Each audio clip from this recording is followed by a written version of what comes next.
I'm thrilled that you're going to have a chance to talk with our viewers about what it is that you do, what it is that you started up here with the homeless in Portland, Maine. You founded Grace Street Ministry, about 6 years ago now. Tell me about that. How did you ever get that idea? Myself and another UCC minister, Karen Christensen, felt drawn to see if the homeless and marginalized in Portland were interested in having a pastor, basically. Nobody else was doing the street. The Salvation Army doesn't do that anymore. And so we thought we would try to see, we're prejudiced, we're ministers, so we think that that's a good thing, to have the spiritual realm remembered by people. You were thinking about ministering to people who live on the street, people who don't have homes to go to? Right. So we started about 6 years ago, actually, and we were kind of loosely modeled off of a ministry to the homeless in Boston, Common Cathedral. And so we started walking around, basically talking to people and offering a little short prayer service on Sunday. We had a card saying what our number was, and we would say our business was prayer, and we also can be helpful sometimes practically. Give us a call and we'll let you know if we can help you. Had you made a habit of walking up to people you didn't know before to try to reach out to them like this, or was this brand new for you?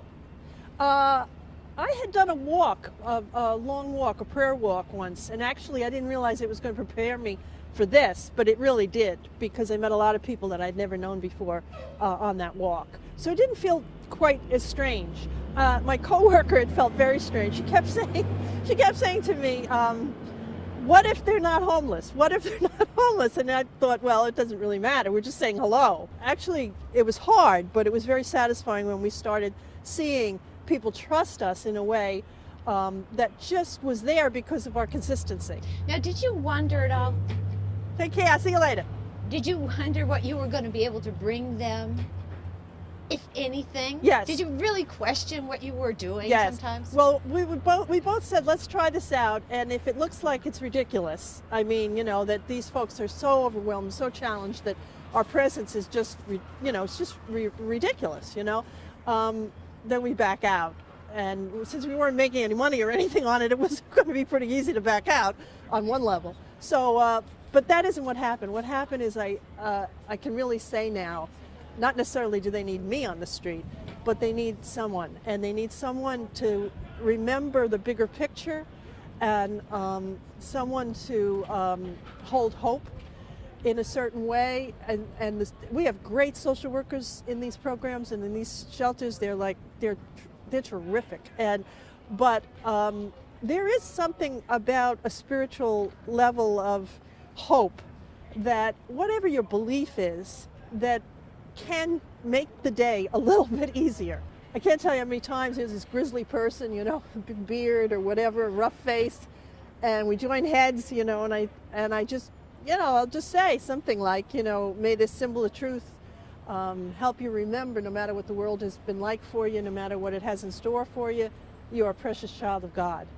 And remember that. And frequently when I look up, there's tears coming down these old guys' faces, and I think, how important it is to just remember you're blessed, I'm just trying to remember that myself, and maybe in the remembering, they remember. So even without everything, even when you've lost everything, you don't have a home, you don't have a job, you don't have a place to stay, you don't have clothes sometimes to wear, or a change of clothes, you don't have any place to get clean sometimes, a place to eat.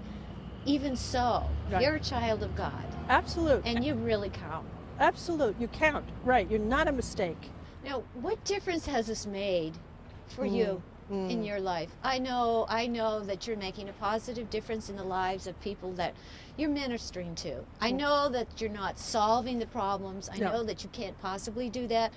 And I suspect that you don't try to do that. No, not much. But there's got to be something that you've noticed. How is your life being impacted by your decision to walk the streets and minister to the homeless? Well, in honesty, I think it's shown me a little bit more about my own prejudice and my own lack of compassion. I mean, everybody's got their edge where the compassion ends, and then you kind of like fall off like Wile E. Coyote. You know, I told you that story about the guy with the belt. I think I told you that. And anyway, What's the story about the guy with the belt? Well, I was getting out of my car. It was pouring rain, and he was coming down the street towards the soup kitchen and on a walker, but he had one arm wasn't working, and his pants were falling down, and he called to me and said, you know, Pastor Mair, I need a belt. So I happened to go back to the car. I had a belt. You know, I have a lot of stuff in the car, and I went over. And he had like two little pieces of twine holding up the front of the pants, and all the back had just kind of like slipped, you know, below the crack kind of thing. And so I grabbed the pants in the back and pulled them up, and he started yelling, "She's a pastor! She's a pastor!" You know. It's okay. So, yeah, it's okay. So I said, "You know what, Frank, you don't have to do that." And he kept yelling it all the way down. So we went down to the soup kitchen, and went inside, and it's chaotic. You know, a lot of things going on. Staff are in there. And I basically handed him the belt, and I realized how bad he smelled at the time. You know, he smelled really bad, and all the pinkness of him he's a very big guy. He was hanging over, and you know, I just realized this was pretty unpleasant. And so I hand him the belt, and I go, "Oh, somebody will help you with this." One of the staff members, and he stops, and it was this great moment. He stops and he looks around the room, and then he looks right at me, and he goes, "Nobody wants to touch me."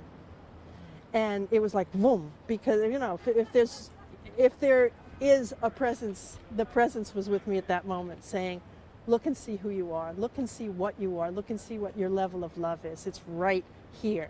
I try to be honest. I'm not the Messiah. I'm just a person trying to, I don't know, see if I can help a few people.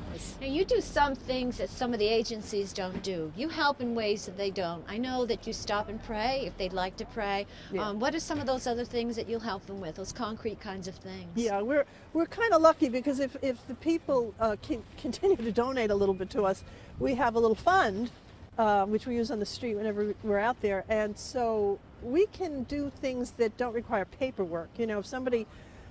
You know, suppose they've had their ID stolen, okay? If you don't have your ID, you can't get anywhere, you can't really do anything. So we can drive somebody to the motor vehicle and spend the $5 to get a state ID. And we can do it that afternoon or the next afternoon. We can get tents if people are leaving, you know, so that they can have some shelter on the way wherever they're hitching to.